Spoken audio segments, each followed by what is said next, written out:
जम्मू कश्मीर जैसे एक छोटे से यूनियन टेरिटरी में जहाँ न पानी का पैसा आता है न बिजली का, और हाउस टैक्स में अगर नॉमिनल लगा दिए देश में सबसे कम तो हल्ला अलग से होता है। चाहिए सब सेवा का कोई पैसा हम न दें। मैं समझता हूं कि इस पर सबको विचार करने की आवश्यकता है। जनता सर्वोपरि है, जनता के हितों का ध्यान रखना ये प्रशासन की जिम्मेदारी है। लेकिन जो सक्षम लोग हैं अगर वो सेवाओं के लिए शुल्क नहीं देंगे, अब आईफोन खरीदने के लिए पैसा है, डेटा इस्तेमाल करने के लिए पैसा है, दिन भर वीडियो और गेम के लिए भी पैसा है। मुझे लगता है कि इस पर आप सबसे, मैं इसलिए भी ये बात कह रहा हूं कि सबको एक विचार करके कैसे चलना है, इसका एक रास्ता बनाना होगा। लुल्लू साहब ने आपको विस्तार से बताया है कि इसके कारण हमारी जीडीपी को कितना लाभ होने वाला है। और मैं मानता हूं कि जम्मू कश्मीर देश का पहला यूटी या राज्य बन गया है जो इस बड़े पैमाने पर एग्रीकल्चर और एलाइड सेक्टर में इतना बड़ा रिफॉर्म कर रहा है। और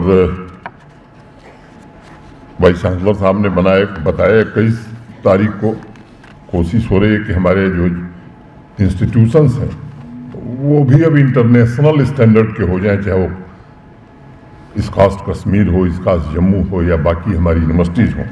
इसकी भी चर्चा हो रही है। उसमें एक बात देश के विदेश मंत्री ने उस दिन कही थी, जयशंकर जी ने, फूड सिक्योरिटी की। और अब फूड सिक्योरिटी से दुनिया आगे सोच रही है कि ऐसी फूड सिक्योरिटी जिसमें प्रोटीन भी। और ये गौरव भारत को हासिल है कि आज संयुक्त राष्ट्र संघ ने अगर 2023 को मिलेट ईयर घोषित किया है तो उसमें भारत का बड़ा भारी प्रयास है। अब हमारा देश प्रयास करके इस वर्ष को मिलेट ईयर घोषित करावे और हम लोग अगर उसको प्रोत्साहन न दें तो मुझे लगता है ये हम थोड़ा नाइंसाफ़ी होगी। तो मैं आप सबसे निवेदन करूंगा कि जम्मू कश्मीर में भी मिलेट ईयर, वास्तव में मिलेट के उत्पादन में हमारी रुचि बढ़े, इसे हमें करने की जरूरत है।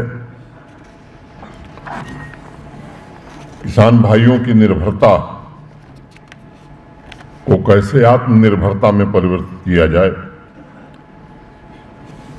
एक दो क्रॉप की निर्भरता को कैसे खत्म करके रोड मैप ऐसे प्रोजेक्ट बनाए जाएं जिनसे और ज़्यादा वो पैदावार कर सकें।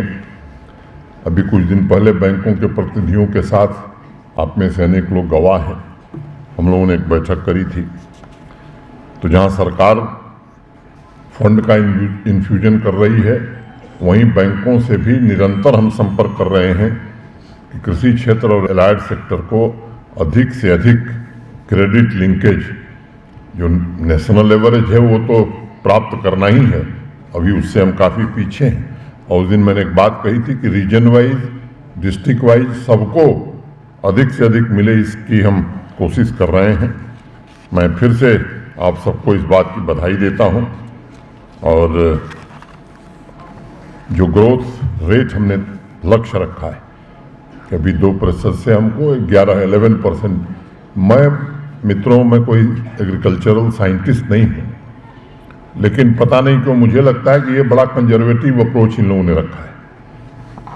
जो जीडीपी का कंट्रीब्यूशन है और जो ग्रोथ रेट है, अगर ईमानदारी से और सही में हमने इसको इम्प्लीमेंट कर लिया तो यकीन मानिए 12% के ऊपर ही हमारी एग्रीकल्चरल ग्रोथ होगी और कंट्रीब्यूशन भी बड़ा होगा। एग्रीकल्चर और एलाइड सेक्टर के लगभग हर एक प्रोजेक्ट के लिए टाइमलाइन, कुल लागत, कुल रोजगार, किसान भाइयों की आमदनी में होने वाला इजाफा, हर एक पहलू का खाका उसमें खींचा गया है। और हमारा संकल्प और विजन ये दोनों बड़ा स्पष्ट है और हौसले बुलंद है हमारे एग्रीकल्चर और एलाइड सेक्टर के हमारे सभी सहयोगियों का। और मैं पूरी तरह से आश्वस्त हूँ कि एक समावेशी और टिकाऊ विकास हर एक किसान के जीवन में आवे, ये एक सुखद बदलाव जम्मू कश्मीर के 13 लाख परिवार महसूस कर सकें। और मुझे लगता है कि जिस दिन ये स्थिति पैदा होगी निश्चित रूप से हमारी आर्थिक समृद्धि भी होगी, शांति भी होगी, रोजगार के अवसर भी होंगे और जो सपना आप सबका है उस सपने को हकीकत में बदलने में हम सब सफल होंगे। इतनी ही बात कहता हुआ मैं आप सबके प्रति हृदय से कृतज्ञता ज्ञापित करता हुआ अपनी बात पूरी करता हूँ। धन्यवाद। जय हिंद।